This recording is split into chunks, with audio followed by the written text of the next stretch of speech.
Hello everyone, welcome back. This is Anu here. So far we have covered all the basic things in Python programming. So let's go ahead and see what we have learned so far. Started with the basics. Okay. We have gone through variables, then what else? Identifiers, etc. Those things we have already seen. Then we have seen these data types. We have seen the different kind of data types and their operations.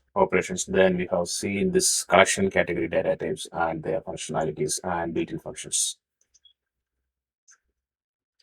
Collection category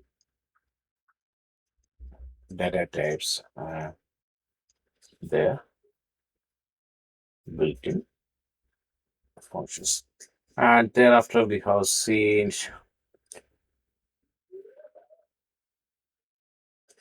these conditional statements, conditional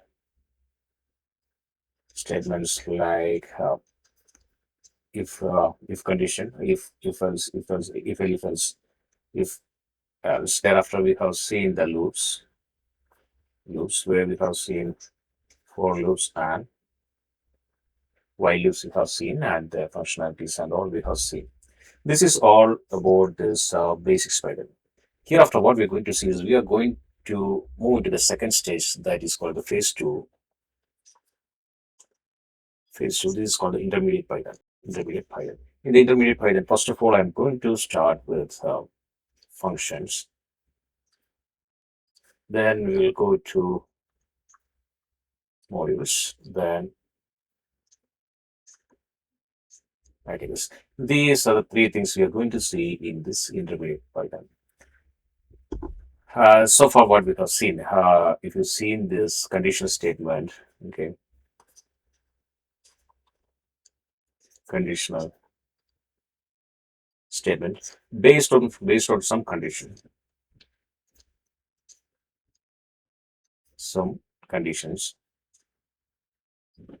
the loop that particular program will be executed. Execute or exit. Okay, that particular program part will be executed or exit from that particular program. Then we have seen this loops.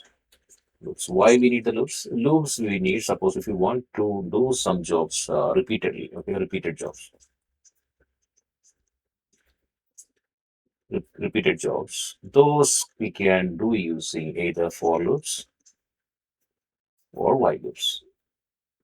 While loops. These we have seen in this loops. Suppose I have a condition. Suppose I have a condition. I have a Python program. Suppose I have a Python program.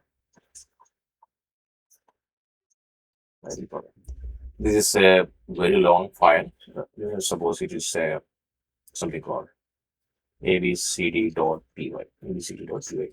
This is having around 1,000 lines of code. 1,000 lines of code. 1,000 lines of code. A particular piece of code. A particular piece of code. This needs to be executed many times. Okay, needs to be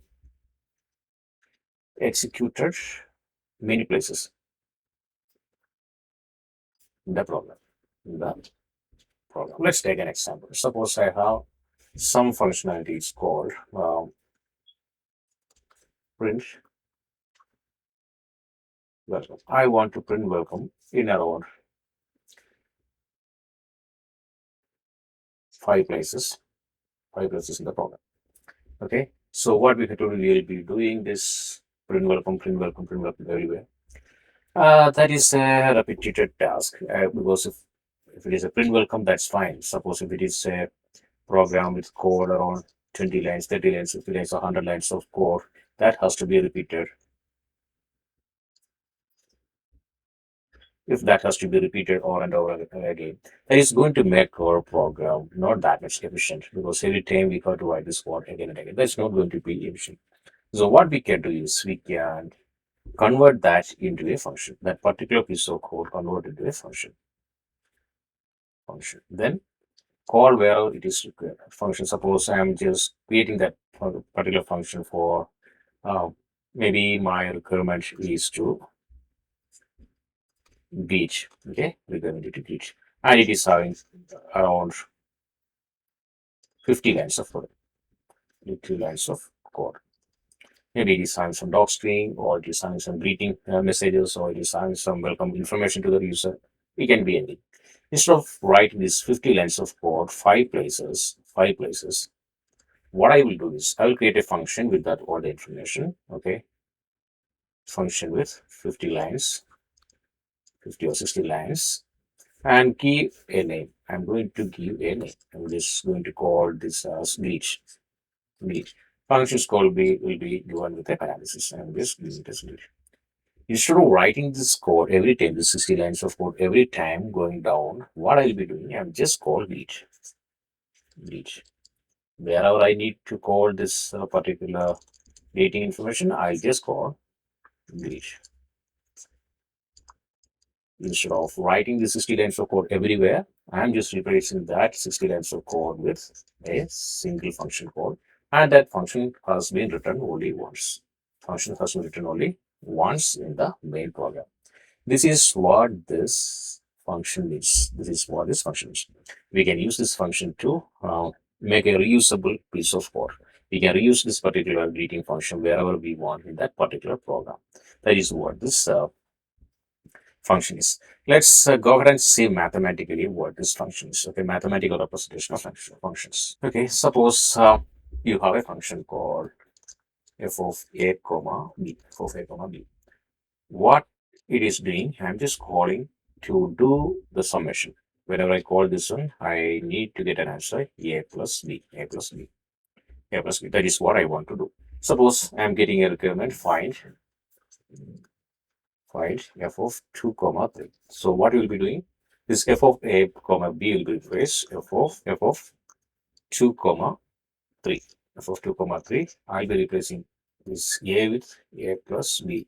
I'll be replacing a with 2 and b with 3. So it will be 2 plus 3, 2 plus 3, it will be 5. Suppose if it is f of 5 comma 6, then again a will be replaced with 5 plus b will be replaced with 6, and the answer will be 11.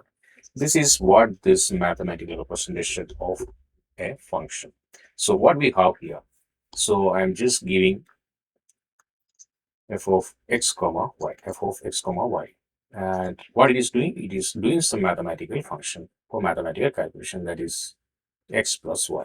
F of x comma y is really f x y. Whenever we do some, or whenever we give some value to x and y, this will be replaced inside this function. This x and y will be replaced with the number we are giving.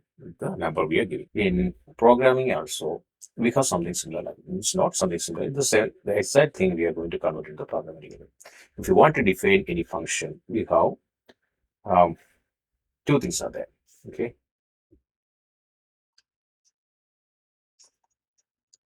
Function composed of two things. One is called the function definition,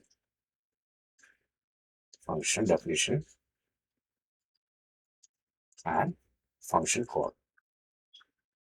Function call. These two together create one complete function. Let's go and see what is meant by this function definition and what is meant by this function call. In Python, if you want to define a function, or if you want to create a function, what we need to do is we have to define that function. To define a function, what we can do is we have to, let's take another color. So we can use def, that is define a function. Once you start defining a function, then we have to give some function name. Okay, we have to give some function name, some meaningful name. Once we give the name, then we have to open and close the parenthesis.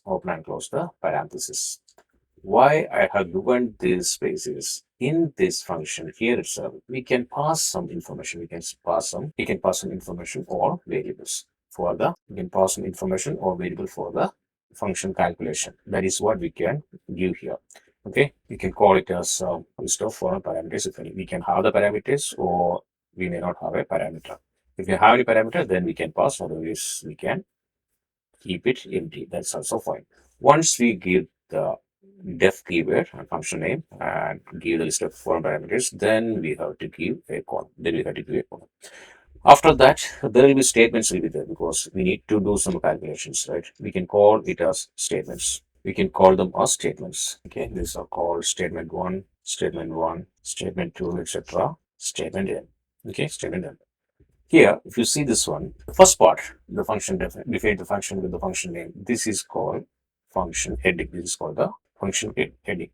And this part is called function body. Okay, function body. These two together will create this function definition. This together it will create this function definition. This is, I can call this as, this many things happen. I can call it as inside. Okay, inside function. So we have created the function. Now we had to do some calculation. The main program, what I will do, I will call that particular function with that function name. We have the function name here. I will call that function name. I'm calling that particular function name. So this will happen outside the function. This altogether, this is called a function. It's called a function. In a function, what we have? We have a function heading is there, then function body is there, and after that we have this function call. This function and function call all together, it will constitute this function operation. This is what we call it as a function. So this is all about the introduction of function. We have a lot of things to be discussed regarding this function. I just given an introduction about the function, what it is there. In the next video, we are going to see deep inside what is this function, how can we define a function, what are the type of function we can define, where we can give the input, where we can take the output, where the processing is going to happen, and all those things we are going to see in the next video. Hope you enjoy this video. Stay tuned. Until then, bye. Have a good day.